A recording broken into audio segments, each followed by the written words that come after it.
Jimmy, how did you find this place? I just sat on the donkey and it brought me here. What do you mean? That makes sense now. I thought we were going to a movie theater. This place is a zoo. There are animals everywhere. I see lions and tigers and bears and spiders and rats. Oh my, yeah.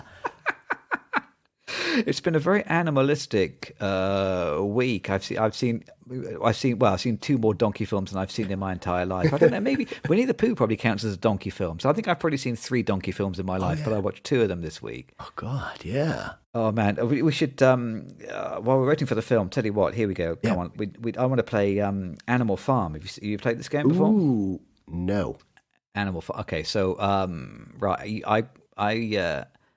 I've thought of some animal films here. We need some rules here. Okay, I'm going to think of some animal films. Okay. I've got a list of animal films here. I want to know whether my animal films are fitter and more likely to survive than your animal films. But there's a rule, okay? So for an animal film, it can't be an anthropomorphic animal film. I don't want to see it like my list doesn't have any Disney films where it's humans that are in the shape of animals. Okay. Much though I love Zootopia, it does not feature on my list because that's just about people living in a city, but they happen to look like animals. Yeah, I've got a list here of animal films that are about animalistic animals. Okay, I just want you to come up with a list as well, and then we're going to fight them off against each other one by one. We'll have an animal showdown. Oh, and then we'll see. So best of 3. We'll see who gets who gets to rule Animal Farm. Okay. Have you got a list? Well, can you think of some? I do, but like, who did Godzilla go up against? He went up after some tough animals. We could just watch the old Godzilla films of him taking out various characters. King Kong. So Godzilla is bound to win. So is Godzilla your first choice? No. Oh, it should have been, but no. I'm going to go with. So, do I start with my big gun or do I start a little lower down the line? I've got 3 outstanding films, but I have put the best one third. Okay.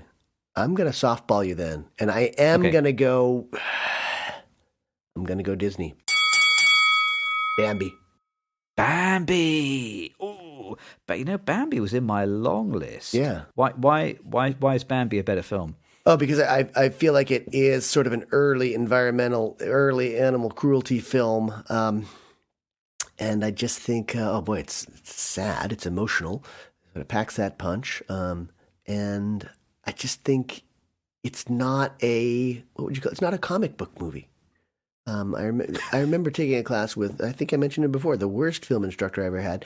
And we were talking about the Deer Hunter and Bambi. This might come out of William Goldman's book, actually, that he says that the Deer Hunter is the comic book movie because it's totally unreal and ridiculous, whereas Bambi is the real serious drama. So if Bambi can beat the Deer Hunter, it can kick the ass of any of your films. I'd never seen Bambi until I was an adult, actually. I think I saw it for the first time like about 10 years ago. Okay. And it is a beautiful film, actually. It's beautifully animated. It is really emotional. It is a great film. Oh, tricky. My first film, incredibly, is a film from even earlier than Bambi. It's from 1933. My number 1 animal film out of the 3 is King Kong. Absolutely, yeah. Directed by Marion Cooper and Ernest Scherzdek. Yep. And written by, I did find this this afternoon, actually, when I was doing some research for the pod. So written by James Creelman and Ruth Rose. Now, Ruth Rose was the official historian on a 1926 New York Zoological Society expedition to the Galapagos Islands. Really? So no wonder she wrote King Kong. She basically lived King Kong before coming to write the screenplay. Yeah. Wow. It doesn't just feature Kong, but it's a whole bunch of dinosaurs in the movie. Yeah. He's not anthropomorphized at all. The film is exactly about the untamable animalistic nature of Kong. Yeah. I remember critics in Britain, at least, really enjoying the more recent King Kong film. It was the Peter Jackson film, wasn't it? From about when was that? From like 2005 or '6? Yeah. Yep. And I remember kind of the British critics all saying, "Oh, yeah, great fun. Really got my money's worth. Terrific spectacle. Very moving." And my God, that film is terrible and completely misses the point of King Kong. Yeah. Agreed. Whereas that original 1933 version, even though it doesn't feature any actual animals because it's all stop frame animation, there's something just so physical and tangible about those little stop motion monsters. Yep. That's vastly better than the CGI fest that came after. Yeah. I think it's a really moving, powerful, important film. Yeah. Oh, is it as good as Bambi? It's better. It's better. Is it better? Yeah. Okay, I'm gonna take that. I'm gonna take that. First round to me. Yeah, I think it's and its influence on the rest of film history is undeniable. So I would definitely give you that one. And that was on my long list. I thought. Okay. Yeah, this is tricky. This can be tricky because I thought I'd catch you with something softly strong, but you came with full strength, and King Kong takes. There's nothing weak or puny about Bambi. No. Oh my God. Right, round 2. Okay, here we go. I got a point. Yep. It's rare that I start off with a point when we play these games. Good. I got a point. So my second animal film is a film that we actually watched for the pod last year. 1969, Ken Loach. Oh yeah. Written by Barry Hines. It is Kes. Ooh. The film is not only named after the animal, but the bird is absolutely the kind of the center, the heart of the movie. It's all about anybody who didn't listen to the pod. It's about a teenager growing up in South Yorkshire in the 1960s, and he trains a kestrel as a way of basically escaping from his dreadful life of sort of hopelessness and poverty. Yeah. And the kestrel, it's like it's a potent symbol of freedom, living without a care, of being as light as air. And it's beautiful. And when they get to the end of the film, and Billy's brother kills Kes in revenge, Ken Loach told Billy that made him believe that they'd really killed the real actual kestrel for the scene. So the emotion you see on his face is absolutely real. And it's only after they shot the scene that he says, "Oh no, actually, that was a bird that died of old age." A different thing. Your bird is still alive. It's a beautiful, moving film, a classic for a reason. Beat that. It's hard to, but I'm just going to say that that's sort of doubly bad. That's animal cruelty and child abuse on a film set. It was the 60s. It was normal. I'm going to come back at you with Babe because with James Cromwell, I thought that film is all about animal liberation and celebrating the talents and the contributions of the animal kingdom to our human life. So I'm coming back at you with Babe, and boy, is there much more debate? I mean, Kes was great. I love that film. It's one of my favorite films that we saw this past year. So, can I possibly let Babe win against Kes? No, absolutely not. 2 points. I think I've already lost. But we play on. We play on, don't we? Okay. Well, this is like a lap of honor for me then. Okay. Okay. Your turn to go first this time. See if you can claw back a single point. I liked the Jean-Jacques Annaud film. I'm going to try and look it up quickly here for the year. The Bear. Have you ever seen that? I have not. No. What's The Bear? It's wonderful because it really is, I guess it's 1988. It's wonderful. It sort of follows I guess he's an orphaned young bear cub and there's very little dialogue in this film. And in fact, it's one of these films where I think it was sort of acted in one language, but there's so little dialogue that it was dubbed into languages for the entire world, I think. So the original actors may have spoken English, they may have spoken French, and it's terribly dubbed, but it works as a very universal film for that reason. So it's very, very visual. It's about his struggles for survival, and he meets up with a loner male bear who at first wants nothing to do with him, but eventually comes to be his protector and his mentor of sorts.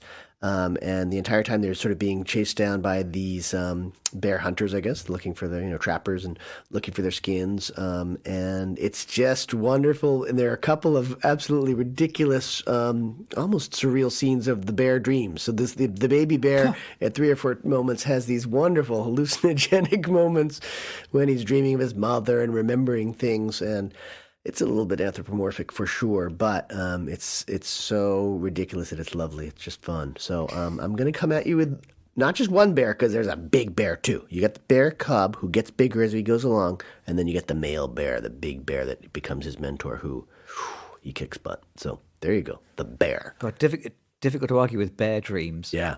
I've never seen Bear Dreams, and now I really want to see that film. I'm going to reply with another film that begins with the letter B, though. Okay. This film is brought to you by the letter B. Let's see if you can guess. Written by Evan Hunter, better known as Ed McBain, who wrote those 87th Precinct novels. Okay. 1963. Any guesses? Starts with B. 1963. No.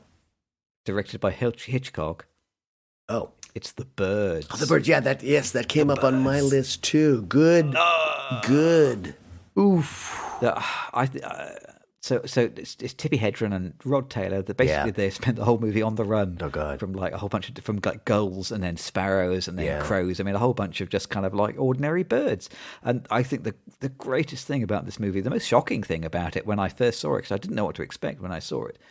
And it's kind of something I've written in my notes here. It's often imitated, never equaled. There is no rationalization in this film. Yeah. The film doesn't attempt to explain why the birds turn on the humans. Yep. It doesn't try to tie it all up. Yep. There isn't really a resolution. In fact, I mean, the characters basically just run away at the end while the birds fly around amok. Yeah. It's it's a fantastic film about the end of the world, about nature taking back what belongs to it. Yeah. About that part of nature which humans simply can't understand because it's just beyond our comprehension. A surprisingly sort of metaphorical and experimental film, I think, for Hitchcock right at the end of his career. Yeah. I put The Birds down as my third film. Okay. But now that you've offered Bear Dreams, well, difficult to turn that down. I might give you a consolation point for Bear Dreams. Let me intervene because, first of all, the starts with a T, not a B. So I'm looking for a B Hitchcock film, and I'm getting The Birds. I can tell you're an English teacher. I would say that the fact that there is no rationalization makes it even scarier, I think. And we're kind of hitting that right now where we're starting to see avian bird flu or COVID. We're starting to see these things just happening kind of because they just will happen. There's no real explanation for it. And I think that does get captured in this film. This film haunted me as a kid. I saw it probably way too young and saw it many times because it repeated on one of the cable stations out of Boston that we got. So I know this film well. I love it. It does start with a T as in The Birds, but I think The Bear starts with a T too. And oh, yes. I'm just on the number of letters in the titles and the pluralization. I'm going to go with The Birds. I think you're 3-0 here tonight. 3 for 3. I think this might be the first time I've ever won one of these competitions that we've done. Congratulations. Enjoy it. I'll be opening the champagne. I know I brought one spare film. So in case we turned out that we both chose the same film. Oh, yeah. I brought one spare. Did you bring a spare? I brought a number of spares. I have like 6 or 7 on my list, but none of them are that strong. Go ahead. I only have one spare, which I haven't seen for a very long time. I'd like to go back and see it again, actually, which is the Peter Greenaway film from 1985, A Z and Two Noughts. Oh, yeah. Because that takes place, there's a zoologist, and it takes place around a zoo, exactly, yeah. It's about twin zoologists. Yeah. I remember going to see that film when I was at school and trying to impress a girl on the school bus with this tremendously intellectual film that I'd been to see. And I was saying, I went to see a very interesting film the other night, A Z and Two Noughts. And she looked at me, she said, "What, you mean zoo?" I think she just thought I was trying to impress her by how well I could spell. But yes, freaky. Very fascinating film. One of those films that really drills its way into your consciousness. I'd love to see it again. I have not seen it since 1985. I think it's a really early Michael Nyman soundtrack as well. Yeah. So 2 good reasons to go back and find that. Yeah. What was your spare? Well, first of all, I want to comment on that a little bit because I had a big Greenaway period where, for some reason, all those films hit Canada. I was living there at the time, late 80s. So all of his films sort of came to my world at once, and I just watched a bunch of them and loved them. The Draftsman's Contract I loved, and The Cook the Thief I loved, and Yeah, there were just so many films that I really enjoyed of his, and I just had to digest them all at once because I don't know if it was one of the theaters that was just playing them all the time.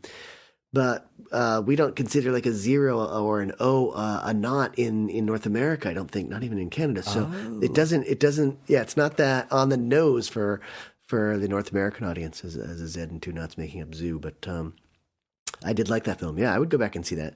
And I just had back pocket stuff. I had Life of Pi in my back pocket because I thought that was an interesting film, and I've never read the book, but definitely an animals too close for comfort film. So I thought, and a big tiger. So I thought I might win with that, but I lost at everything today. So you've put me to shame. Congratulations. So the reason I brought you to this zoo-like cinema is because actually I've realised the animals are winning. Yes, and you're going to push me in there. Join them. You're going to push me in there to my own fate, and I'm going to get eaten up by the animals in this crazy theater. Let's see the film. Yeah, let's do it.